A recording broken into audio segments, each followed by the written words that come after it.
3 women, 3 murders, 1 killer, 0 answers.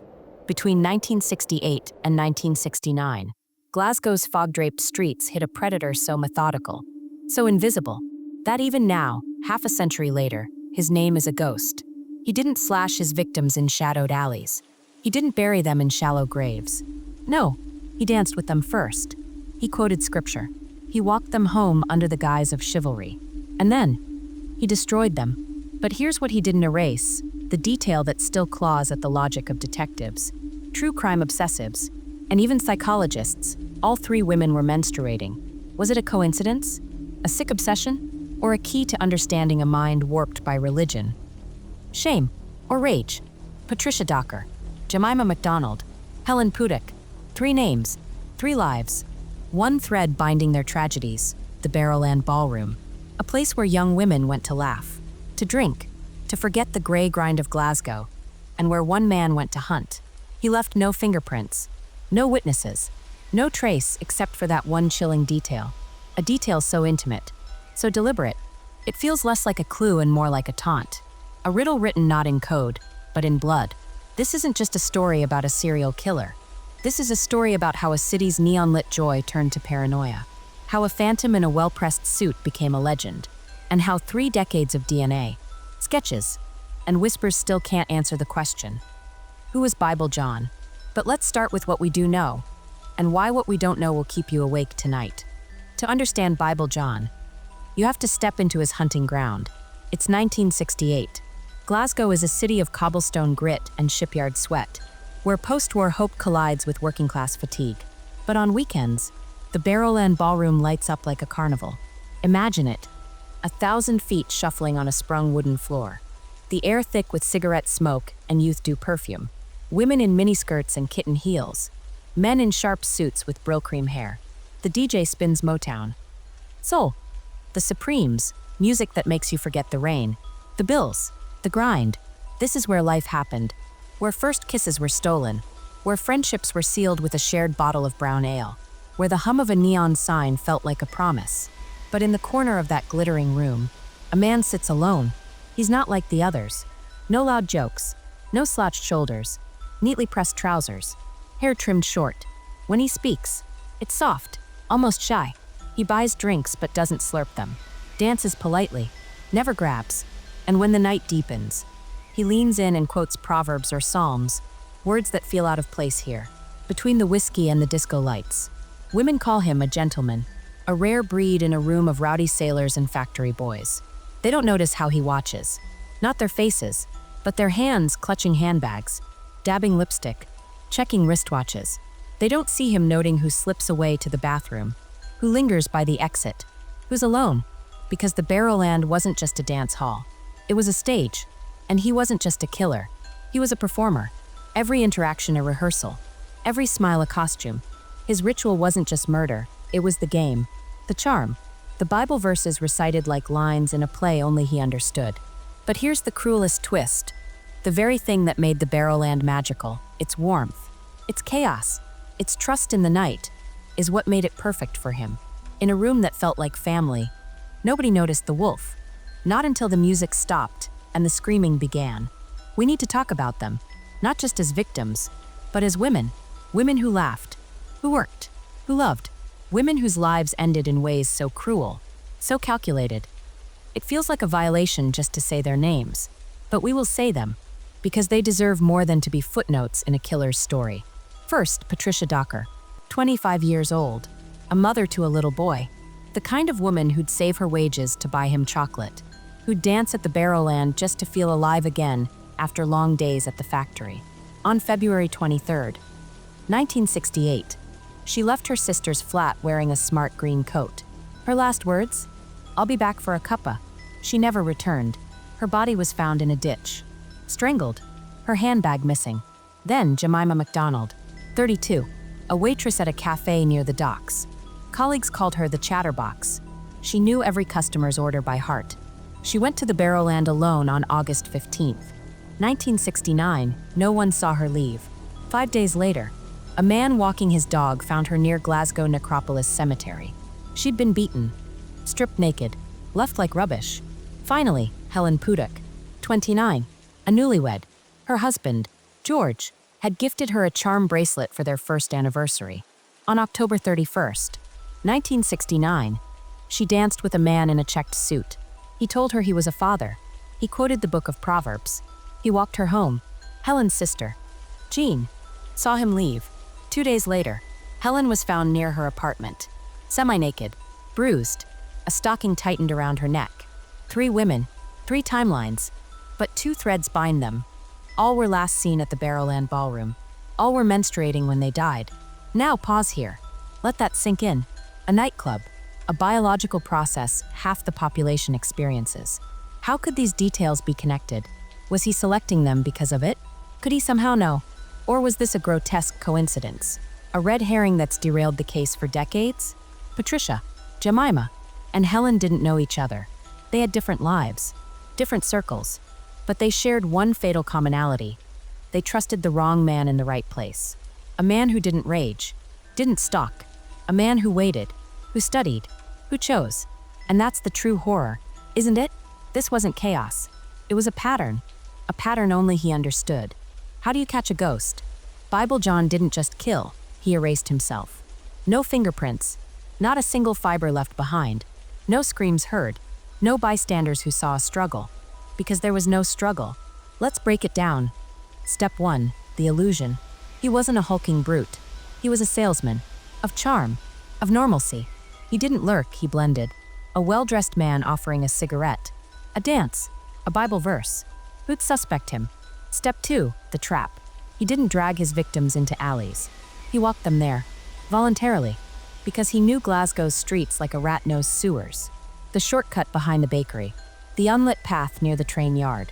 Every murder site was a calculated blind spot. Step 3, the vanishing act. After each kill, he didn't flee. He dissolved. Back into the dance hall, onto a night bus, into a terraced house with a wife and kids. No one noticed, because he didn't look like a monster. He looked like everyone else. But here's the chilling truth. His greatest weapon wasn't his hands. It was his patience.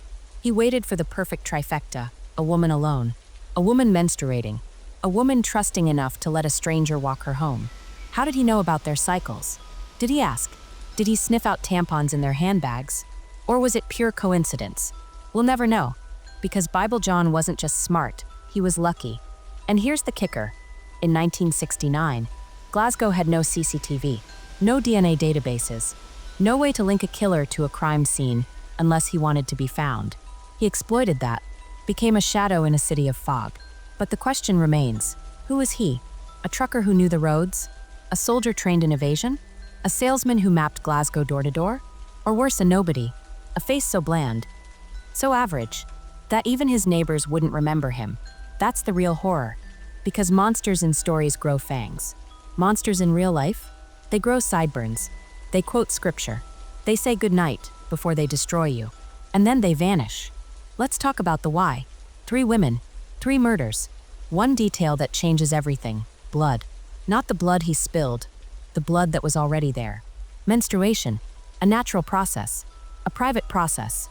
But for Bible John, it became a fixation. A signature. A message. Why? Theory 1.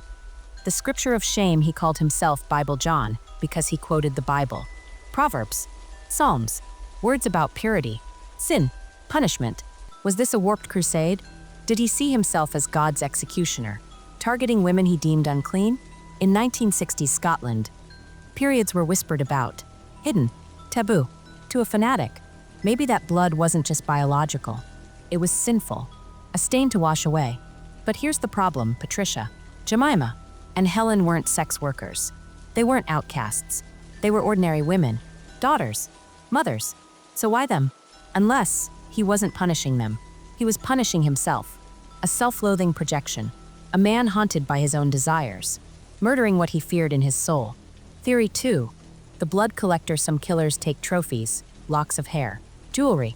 What if Bible John's trophy was blood? Not literally, but symbolically. A nurse? A doctor? Someone who associated menstruation with power. Creation.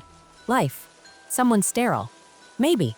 Obsessed with the one thing he couldn't control, a woman's ability to give life. So he took it. Or, darker still, a man who hated women, not in a rage, but in a cold, clinical way. The menstrual cycle represented their autonomy, their humanity, and he wanted to reduce them to objects, to own their bodies in the most violating way possible. Theory 3. The opportunist. What if it's simpler? What if the menstruation link is a coincidence? Maybe he targeted women at the Barrowland because they were alone, tipsy, vulnerable. The rest is just bad luck. A red herring. After all, 25% of women of childbearing age are menstruating at any given time. Statistically, it's not impossible, but three times in a row, the odds are 1 in 64. Possible, but not probable, which means either the world's cruelest dice roll or a man who knew. How did he know? This is the question that guts investigators. In 1968, you couldn't tell if a woman was menstruating unless she told you, or you looked. Did he ask them, "Are you on your period?" Did he rifle through their handbags when they danced? Did he study their moods, their cramps, their bathroom breaks? Or was he someone with access?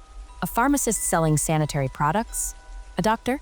A husband who knew his wife's cycle and projected that onto strangers? The suspects who fit the mold: John Irvine McInnes, a former soldier identified in 1996. He died by suicide before DNA could confirm. His sister claimed he'd come home with bloodied clothes. But the timing, the motive, still fog.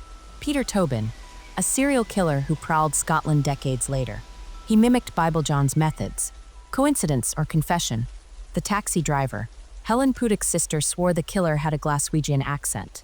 Like a local, a cabbie would know the streets, the shortcuts, but no proof. The unanswered question here's what we're left with. A man who either had a religious obsession with purity, a psychological hatred of women's bodies, or a savage opportunist who stumbled into a pattern. But none of it explains the intimacy of it. Menstruation isn't just blood, it's a rhythm, a cycle, something deeply personal. For him to fixate on it, it feels like rage and shame twisted into a single knife. The family's anguished. Patricia's son grew up without a mother. Jemima's cafe co-workers kept her coffee mug on the counter for months. Helen's husband died never knowing who killed his wife. And Bible John? He took more than lives. He took closure. He took peace.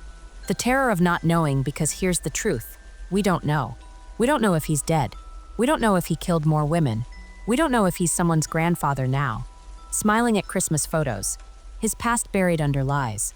All we know is this: 3 women bled, and a monster walked away. And that's why this isn't a cold case. It's a live wire. Because somewhere, someone knows. A wife who noticed bloodstained shirts. A son who found Bible verses underlined in red. A friend who remembers a man who hated women, who laughed at the Barrowland news. But until then, we're left with theories, fragments, and a fear that the answer is worse than we imagined. How do you hunt a man who doesn't exist? For over 50 years, detectives have chased shadows. They've dug through graves, dusted off old files, and begged the public for whispers.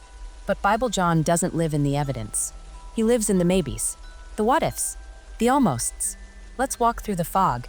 Suspect 1, John Irvine McInnes in 1996. A breakthrough, or so they thought. Police exhumed the body of John McInnes, a former soldier who died by suicide in 1980. His sister had come forward with a haunting claim. He'd come home with blood on his clothes. He hated women. DNA was taken from his bones, compared to traces left on Helen Pudik's stockings. The result? No match. But here's the twist. McInnes knew the Barrowland. He'd been there the nights 2 victims vanished. He fit the description: tall, clean-cut, stern. Was he Bible John? Or just another dead end in a graveyard of them? Suspect 2, Peter Tobin. Decades later, another monster emerged. Peter Tobin, a serial killer who murdered at least 3 women in Scotland. He'd pick them up at bars, quote scripture, and leave their bodies near churches. Sound familiar? In 2006, Tobin was charged with a 1991 murder. During his trial, detectives wondered, was this Bible John? He was the right age. He'd lived in Glasgow. He copied the method: charm, scripture, silence. But Tobin denied it. No physical proof ties him to the 60s murders.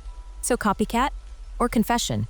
Suspect 3, the taxi driver Helen Pudik's sister. Jean shared a cab with the killer. She sat inches from him, smelled his aftershave, heard his voice, a Glaswegian accent. Calm, almost polite. She told police. He looked normal. Too normal. Witnesses said Bible John often took taxis. So, was he a driver? Someone who knew every street, every shortcut, every fare's habits? Someone who could vanish into the night shift? Police grilled hundreds of cabbies. None fit. Suspect 4. The family man. Then there's the darkest theory. What if he wasn't a loner? What if he was a father? A husband? A man who tucked his kids into bed, then went hunting? A man whose family still has no idea? In 1969, detectives interviewed over 7,000 men. They narrowed it down to 20 strong suspects. All had alibis. All had excuses. All walked free. The sketch that became a ghost Gene's description gave us the only face we have. A man in his late 20s. Short dark hair. Angular jaw. A checked suit. But here's the problem. The sketch is vague. Unremarkable. A face you'd forget in a crowd. And that's the point. Bible John wasn't a monster. He was a mirror. He looked like your brother. Your neighbor. Your friend. That's how he hid. That's how he won. The DNA dilemma in 2015. Police retested Helen Pudik's clothing. New tech. New hope. But the samples were degraded. Useless. The only DNA they have is partial, a tease, a fragment of a man who might have been. The chilling truth, let's be clear. Bible John wasn't a genius. He wasn't a supervillain. He was a man who got lucky. Lucky that police didn't test DNA in 1969. Lucky that Glasgow trusted strangers. Lucky that his face blended into a million others. But here's what keeps detectives up at night. What if he's still alive? A frail old man in a nursing home. A grandfather bouncing a child on his knee. A sinner who never paid.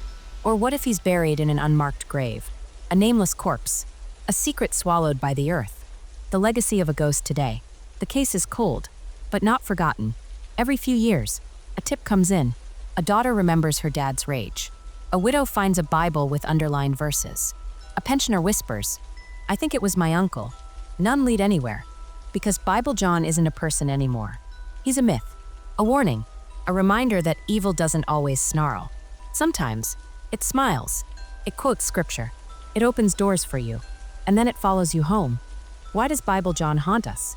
55 years later, we're still here, still picking at the scars, still replaying the same questions. Is it because he was never caught? Or is it because he showed us something worse, that evil doesn't always look evil? Let's start with the Bible. He quoted scripture, Proverbs, Psalms, words about righteousness, justice, purity, but twisted into a weapon. That's the horror, isn't it? The idea that goodness can be hollowed out, turned into a mask. We want to believe monsters hate the light, but Bible John danced in it. He used faith like a knife. And now, every time someone quotes the Bible with a little too much fervor, we flinch. Then there's the ordinariness. He wasn't a hulking beast. He was a man in a suit, a man who said please and thank you, a man who could have been your uncle, your teacher, your coworker. That's why we can't look away. Because if he was a killer, who else is? The barista who remembers your coffee order? The neighbor who waves every morning? Bible John shattered the lie we tell ourselves, that we can spot danger. But the real reason this story sticks? It's unfinished. Humans hate loose ends. We need answers, closure, justice. But Bible John gave us none of that. He's a question mark carved into history, a reminder that sometimes the bad guy wins, that sometimes the truth stays buried, and that terrifies us. Because if it happened in Glasgow, it could happen anywhere, to anyone. The ripple effect after the murders, the Barrowland ballroom emptied. Women stopped going out alone. They carried hat pins in their purses, gave fake names to strangers, triple-locked their doors. Glasgow didn't just lose 3 women, it lost its innocence. Trust became a luxury, and yet life moved on. The case went cold, detectives retired, the city rebuilt. But in quiet moments, when a woman walks home alone, when a man quotes the Bible a little too perfectly, when the rain taps the window like footsteps, Glasgow remembers. The victims shadow Patricia, Jemima, and Helen never got to grow old, never got to see their children marry, their grandchildren laugh, their names cleared, they're frozen in time young, hopeful, dancing. But their families? They aged, they grieved, they died waiting for answers. Bible John didn't just steal lives, he stole futures. The copycats in 2006. Peter Tobin, a serial killer with Bible John's playbook, was arrested. In 2019, A man in London quoted Proverbs while stalking a woman. Monsters still use his blueprint, because they know it works. Charm is deadlier than a knife. Faith is sharper than a bullet. The DNA of fear modern forensics could have caught him. Cameras, phone data, genetic genealogy. But in 1969, police had only witness sketches and gut instinct. Bible John wasn't just lucky, he was timed. A pre-digital ghost. Today, he'd be in a cell. Then, he was a specter. While we keep looking, we dig into old photos. We dissect suspects. We replay Gene's description of his voice. Why? Because if we solve this case, maybe we solve every case. Maybe we prove that justice always wins. That good can unmask evil. But deep down, we're also scared to solve it. Because if Bible John was just a man, a boring, average, forgettable man, then the world is full of monsters. And they're not hiding. They're beside us on the bus. They're holding the door open. They're smiling. The unanswered whisper, so here we are, 55 years later, still writing articles, still making podcasts, still wondering, maybe it's not about him anymore. Maybe it's about us. We need Bible John to be a myth, a legend, a cautionary tale, because the alternative, that he was real, that he lived and died unpunished, means we failed, that the world is unfair, that sometimes darkness wins.